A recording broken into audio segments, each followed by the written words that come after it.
Alguma vez já passou pela cabeça como é que o governo compra, bom, qualquer coisa? De um simples lápis até a construção de um hospital inteiro? Pois é, o caminho do dinheiro público não é uma linha reta, não.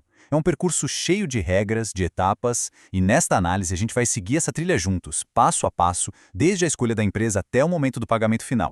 Então, a grande pergunta é: como isso funciona na prática? Com certeza não é como a gente ir a uma loja e simplesmente comprar. Existe todo um processo, bem complexo até, para garantir que o dinheiro público seja bem usado. E a chave para entender isso tudo é pensar em duas jornadas que acontecem ao mesmo tempo.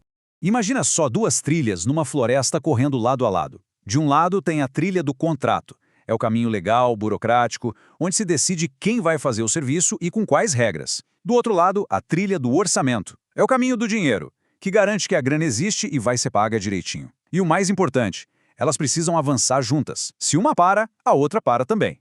Vamos começar pela trilha do contrato.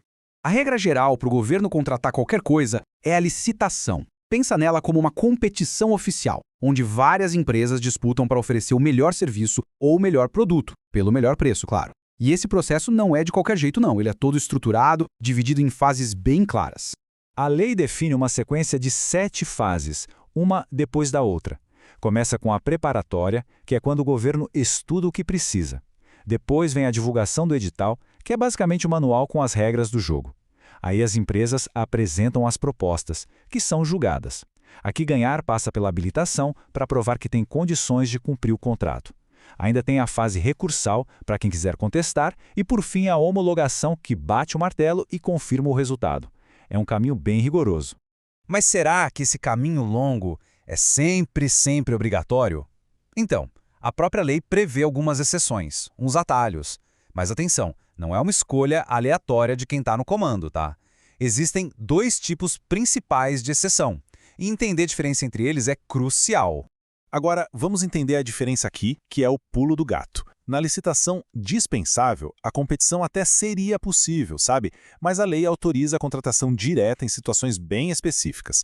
E a lista de casos é taxativa, ou seja, é só aquilo que está escrito na lei e pronto. Já na licitação inexigível, a história é outra. A competição é simplesmente impossível, não tem como comparar propostas. Por isso, a lista da lei é exemplificativa. Ela dá exemplos, mas outras situações de inviabilidade podem aparecer. E quando é que a lei permite esse atalho? Bom, a lista inclui, por exemplo, obras de valor mais baixo. Ou em situações extremas, como uma calamidade pública. Aí não dá tempo de fazer um processo que demora meses, né?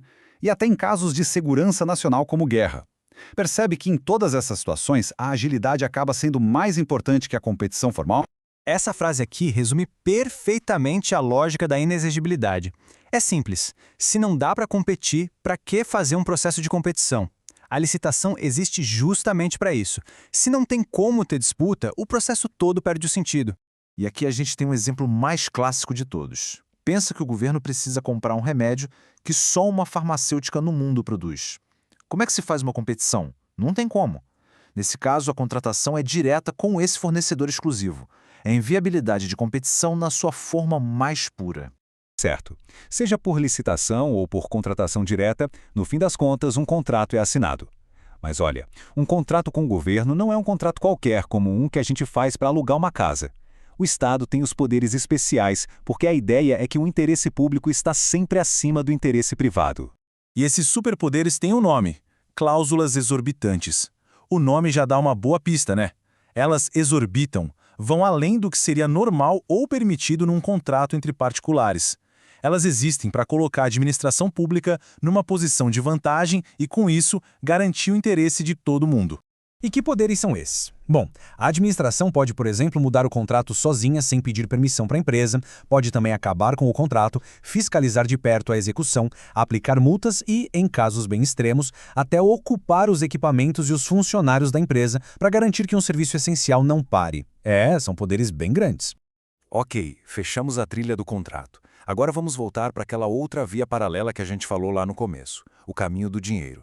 Porque não adianta nada ter um contrato assinado se não tiver como garantir o pagamento, né? E essa jornada financeira também tem 3 estágios bem definidos. O primeiro passo de todos é o empenho. Pensa no empenho como se alguém colocasse uma etiqueta de reservado numa parte do dinheiro do orçamento.